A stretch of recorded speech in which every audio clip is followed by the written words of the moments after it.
ذلك أن المسلمين في هذا الزمان لا يعانون من قلة عدد ولا من قلة موارد ولا من قلة مصادر، وإنما أخشى أن يكون ينطبق عليهم قول النبي صلى الله عليه وسلم على الرغم من كثرة عددهم، أخشى أن ينطبق عليهم قول النبي صلى الله عليه وسلم: يوشك أن تتداعى عليكم الأمم كما تتداعى الأكلة على قصعتها، أي كما يتداعى الأكلة على لقم العيش. قالوا: أمن قلة يومئذ نحن يا رسول الله؟ يعني هل نحن قليلون؟ قال: لا، بل أنتم كثير ولكنكم غثاء كغثاء السيل.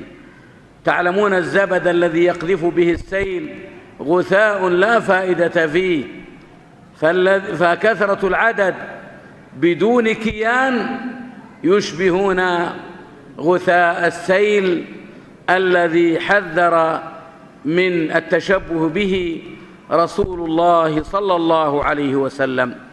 واعلموا رحمني الله وإياكم أنه لا يكفي التباكي على الماضي، لا يكفي أن نبكي على الماضي ونقول فعلنا وفعلنا، كنا وكذا وكنا كذا وكنا كذا وكنا كذا وكنا فعلنا وقدمنا وفعلنا وفعلنا. لا نتفاخر بالأمجاد الماضية دون عمل دؤوب للعودة إلى قوتنا وإلى مصادر قوتنا. ليس الفتى من يقول كان أبي، إن الفتى من يقول ها أنا ذا. والمقصود يا عبد الله أن نعود إلى العهد الذي كانوا عليه إذا أردنا العزة والقوة وإذا أردنا الخير والسؤدد، كما قال الإمام مالك رحمه الله: لن يصلح آخر هذه الأمة إلا بما صلح به أولها. Saudara-saudaraku kaum muslimin yang saya cintai karena Allah Subhanahu wa taala. Sesungguhnya di zaman sekarang ini kita dapati kaum muslimin bukanlah permasalahan terbesar yang ada pada diri mereka adalah kurangnya jumlah atau kurangnya sumber-sumber penghasilan atau kurangnya potensi-potensi alam yang ada pada diri mereka. Akan tetapi yang menjadi masalah adalah tidak ada nilai agama yang kuat yang ada pada diri mereka. Maka hal ini dikhawatirkan, termasuk apa yang telah diingatkan oleh Rasulullah sallallahu alaihi wasallam dalam sebuah hadis yang sahih. Ketika Rasulullah sallallahu alaihi wasallam mengingatkan ini, beliau bersabda, "Yushiku an tada'a alaikumul umam." Dikhawatirkan kalian akan dikerumuni, akan dikerubuti oleh umat-umat, oleh musuh-musuhmu, sebagaimana orang-orang yang mengurumuni hidangan makanan, sebagaimana manusia berlomba-lomba dalam makanan mereka. Ada yang bertanya, "Ya Rasulullah, amin qillatin nahnu yawma idzin?" Ya Rasulullah, apakah karena kami jumlahnya pada waktu itu sedikit sehingga gampang dikerumuni? Rasulullah sallallahu alaihi wasallam bersabda, "Bal antum yawma idzin katsir." Justru kalian jumlahnya pada waktu itu sangat banyak. Jumlahnya mayoritas, tidak sedikit. Akan tetapi kualitas dan nilai kalian cuma seperti gutha, seperti buih yang dibawa oleh aliran air. Kalian melihat bagaimana buih, meskipun dia banyak, tapi tidak mempunyai nilai, tidak mempunyai arti dan kekuatan.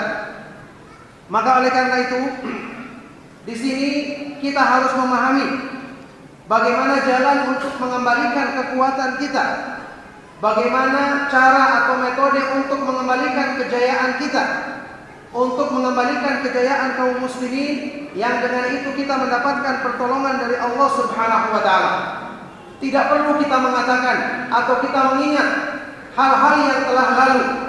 Tidak perlu kita mengatakan dulu kita bisa berbuat begini, dulunya kita punya kemuliaan seperti ini, dulunya kita pernah berjaya seperti ini. Tetapi kita harus berbuat saat ini untuk mengembalikan kemuliaan tersebut. Bukanlah seorang pemuda itu yang mengatakan, dulu bapakku bisa berbuat seperti ini dan seperti ini. Tapi seorang pemuda itu adalah yang bisa mengatakan, inilah aku bisa melakukan seperti ini. Maka oleh karena itu, kita memahami bagaimana cara mengembalikan kejayaan tersebut dengan mengembalikan kepada pemahaman dari pemahaman yang benar yang telah ditempuh oleh orang-orang yang saleh sebelum kita, sebagaimana ucapan Imam Malik bin Anas rahimahullah taala yang mengatakan, tidak akan baik keadaan umat di akhir zaman kecuali dengan perbaikan, kecuali dengan pemahaman yang telah memperbaiki umat di awal zaman ini, umat di generasi pertama umat Islam ini. بعد هذا أيها الإخوة في الله أود أن ألخص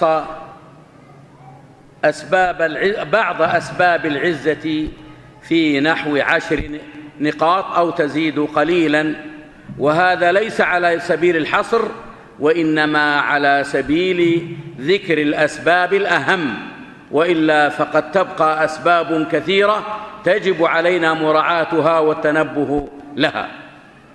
السبب الأول العلم والتعلم والتفقه في دين الله سبحانه وتعالى، بل وتعلم العلوم الكونية أيضا التي تكون عونا لكم على طاعة الله وعونا للمسلمين على النهوض بالمجتمعات الإسلامية حتى لا يكونوا عالة على غيرهم. Selanjutnya, saudara-saudaraku yang saya cintai karena Allah, di sini saya ingin menyebutkan ringkasan atau kesimpulan dari beberapa sebab untuk meraih kemuliaan dan kejayaan Islam. Ada sekitar 10 sebab atau lebih sedikit. Tentu ini bukanlah membatasi, akan tetapi saya hanya akan menyebutkan beberapa sebab yang paling penting yang kita perhatikan untuk mencapai tujuan mulia tersebut.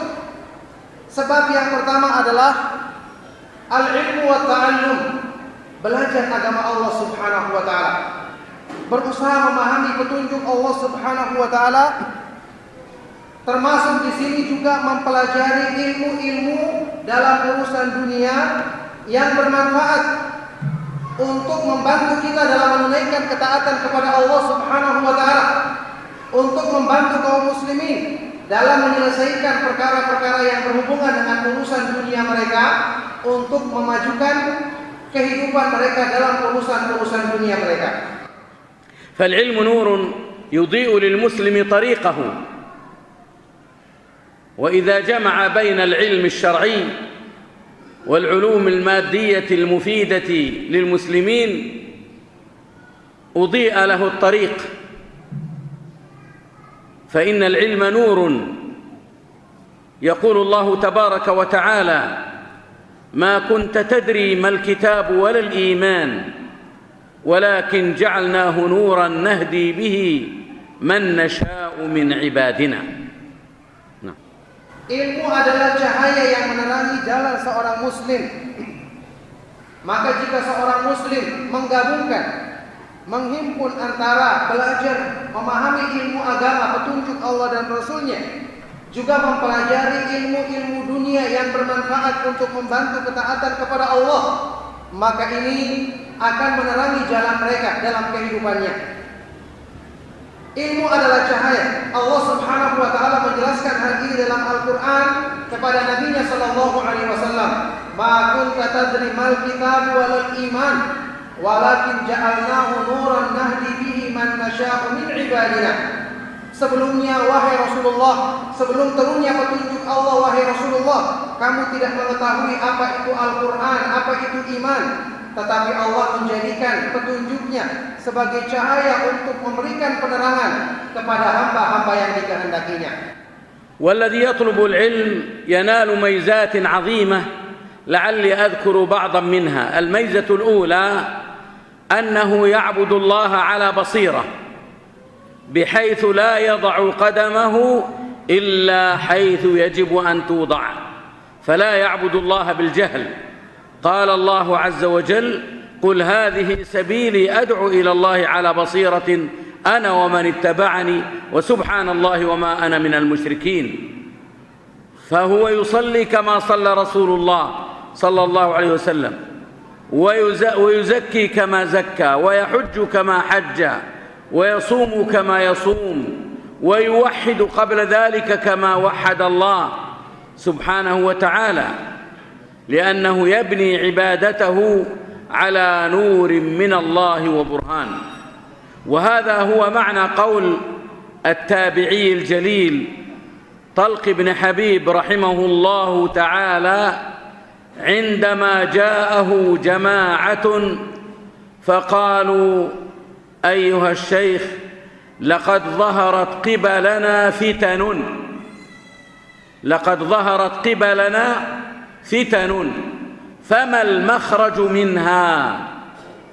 فقال: المخرج منها تقوى الله سبحانه وتعالى.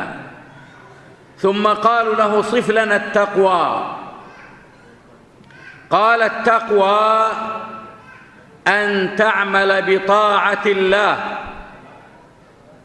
على نور من الله ترجو ثواب الله.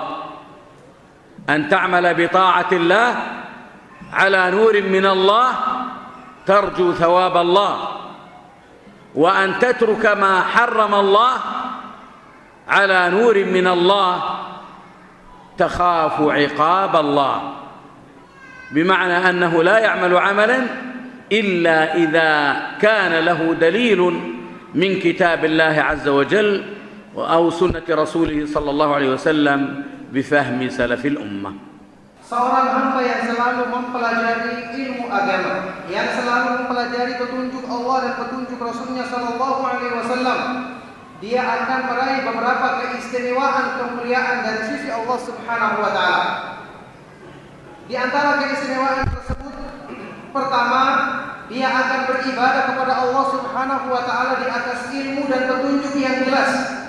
Dia akan beribadah kepada Allah di atas ilmu yang jelas. Dia akan selalu melangkah, meletakkan kakinya di tempat-tempat yang diperintahkan oleh Allah Subhanahu wa taala. Dia tidak beribadah kepada Allah Subhanahu wa taala dengan kebodohan atau dengan ketidaktahuan. Allah Subhanahu wa taala berfirman dalam Al-Qur'an, "Qul hadhihi sabili ad'u ila Allahi ala basiratin ana wa man ittaba'ani." Katakanlah ya Rasulullah kepada semua manusia, inilah jalanku. Inilah jalanku, aku mengajak manusia ke jalan Allah di atas ilmu yang mendalam, di atas pengetahuan yang jelas, aku dan orang-orang yang mengikutiku. Maka seorang yang selalu belajar petunjuk Allah, dia akan melaksanakan salat sebagaimana Rasulullah SAW mengerjakan salat. Dia akan menunaikan zakat sebagaimana Rasulullah SAW menunaikan zakat. Dia akan berhaji sebagaimana Rasulullah SAW berhaji. Bahkan sebelum itu dia akan melaksanakan tauhid, beribadah kepada Allah Subhanahu wa taala semata-mata sebagaimana Rasulullah SAW melaksanakannya.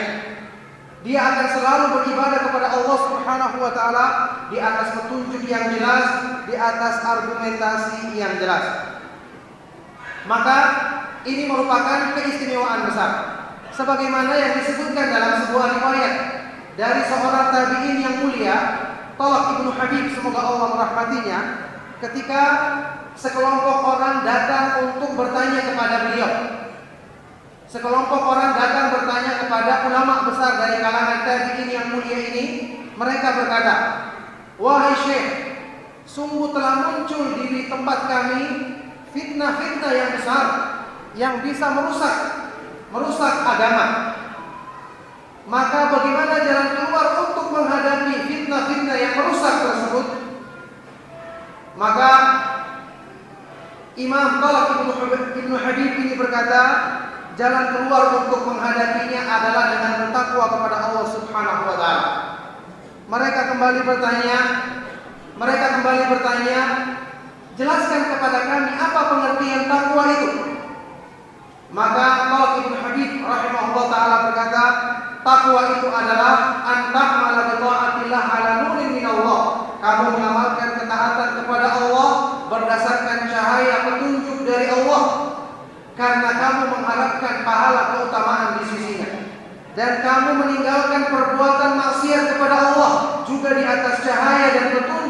Allah karena kamu takut siksaan, hukuman di sisinya.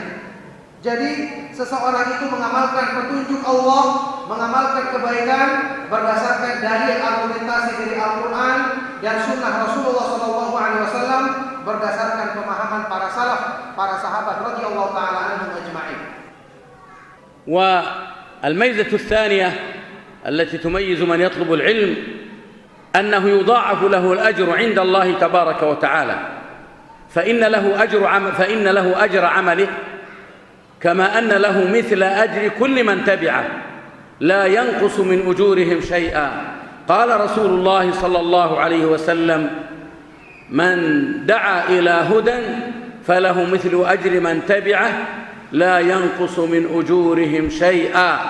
فإذا علمت أحدا أمرا من أمور الدين أو سنة من سنن المصطفى صلى الله عليه وسلم، أنت علمت واحدا وهو علم 10، والعشر علموا 100، وال100 علموا 1000، وال1000 علموا ملايين، فأنت لك يضاعف لك الأجر بمقدار أجر هؤلاء كلهم. Kemudian keistimewaan yang kedua, orang yang mempelajari petunjuk Allah adalah dilipat gandakan pahala kebaikan yang didapatkannya dari sisi Allah Subhanahu wa taala. Karena dia akan mendapatkan pahala dari amal kebaikan yang dikerjakannya, dan juga dia mendapatkan pahala dari orang-orang yang mempelajari darinya petunjuk Allah Subhanahu wa taala. Dia akan mendapatkan pahala dari orang-orang yang diajarkan kepadanya petunjuk Allah Subhanahu wa taala tersebut. Sebagaimana yang disebutkan oleh Rasulullah SAW dalam sebuah hadis yang sahih, barang siapa yang mengajak manusia kepada petunjuk Allah, maka dia akan mendapatkan pahala seperti pahala orang-orang yang mengamalkan petunjuk tersebut tanpa dikurangi pahala mereka sedikit pun. Maka jika engkau wahai hamba Allah mengajarkan petunjuk Allah kepada seseorang, kemudian seseorang ini mengajarkan kepada 10 orang misalnya, yang 10 orang mengajarkan kepada 100 orang, yang 100 lagi mengajarkan kepada 1000 orang, yang 1000 kepada jutaan orang, dan seterusnya, maka kamu akan mendapatkan pahala yang berlipat ganda di sisi Allah Subhanahu wa taala tanpa mengurangi pahala dan keutamaan mereka sedikit pun. والميزة الثالثة أن طالب العلم لا ينتهي عند حد، بل يطلب العلم إلى أن يلقى الله تبارك وتعالى، فطالب العلم لا يشبع منه.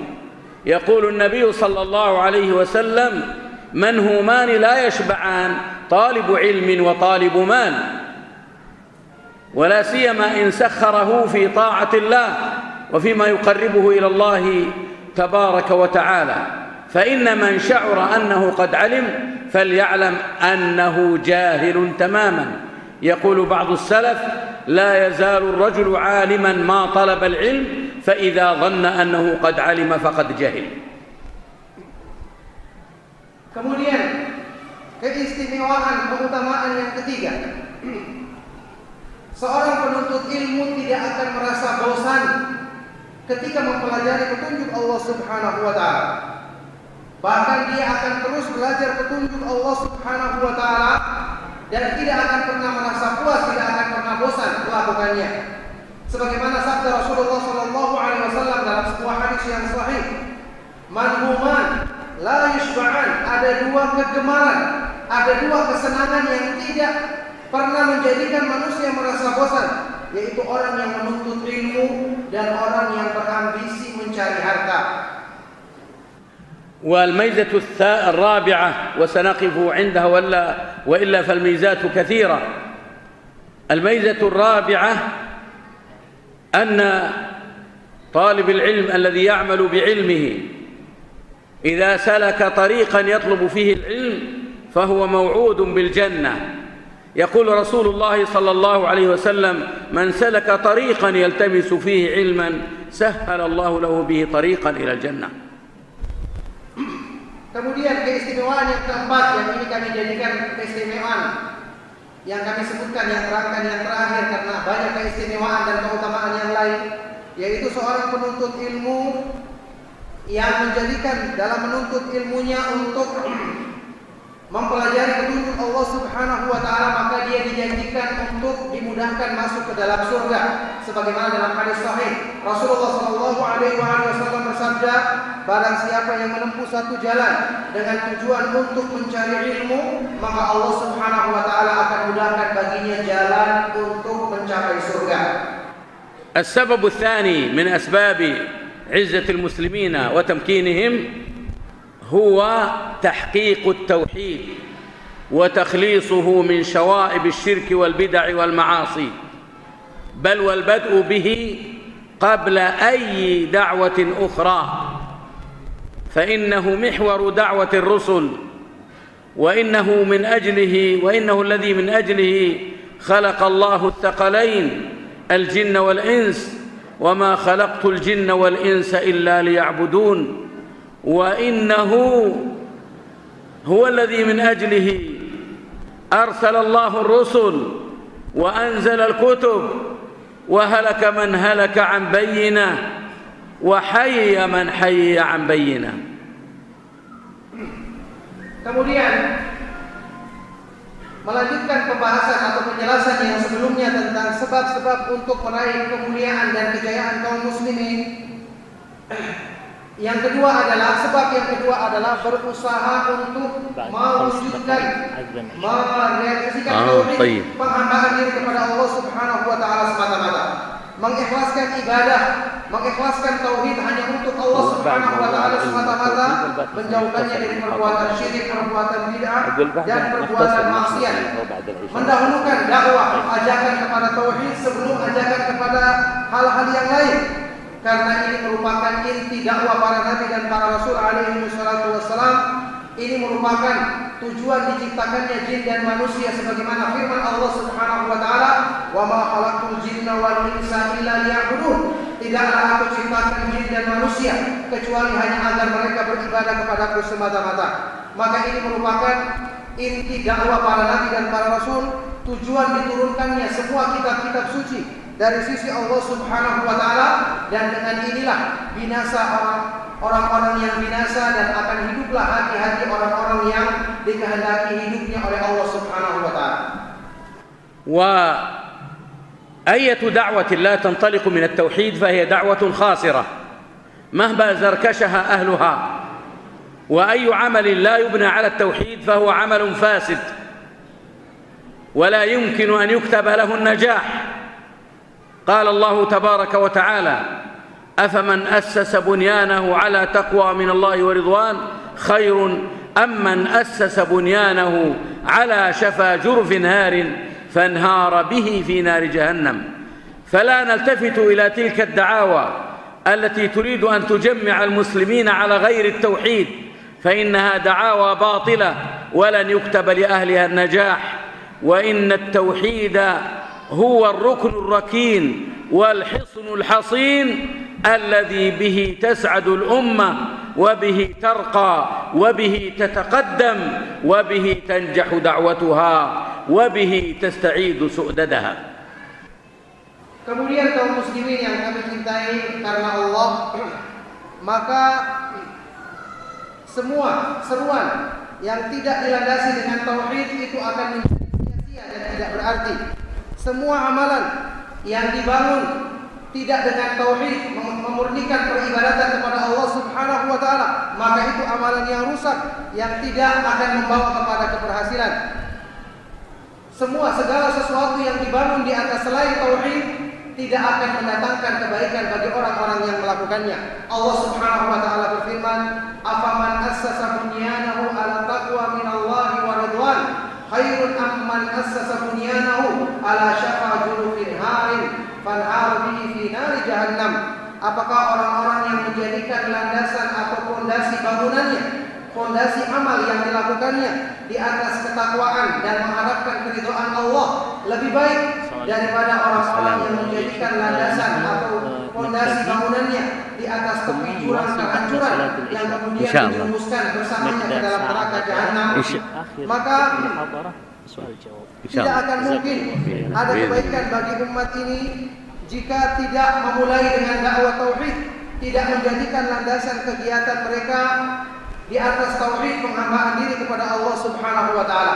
Segala sesuatu yang tidak berlandaskan tauhid itu adalah batil, tidak akan membawa kepada kebaikan, maka tidak akan mungkin kaum muslimin mengembalikan kejayaan dan kemuliaan mereka tanpa memperbaiki atau memberikan perhatian kepada tauhid, upaya memurnikan penghambaan diri kepada Allah Subhanahu wa taala semata-mata. انتهى خلاص، الأذان وصل قريب. بعد صلاة العشاء نواصل إن شاء الله تعالى، وربما نختصر نقاط العشر إن شاء الله تعالى أثناء بعد صلاة العشاء. Ya, insya Allah akan ada kelanjutan dari ceramah Syekh setelah salat Isya yang akan disampaikan dengan ringkas untuk poin-poin selanjutnya insya Allah. Barakallahu fikum. وفيكم بارك.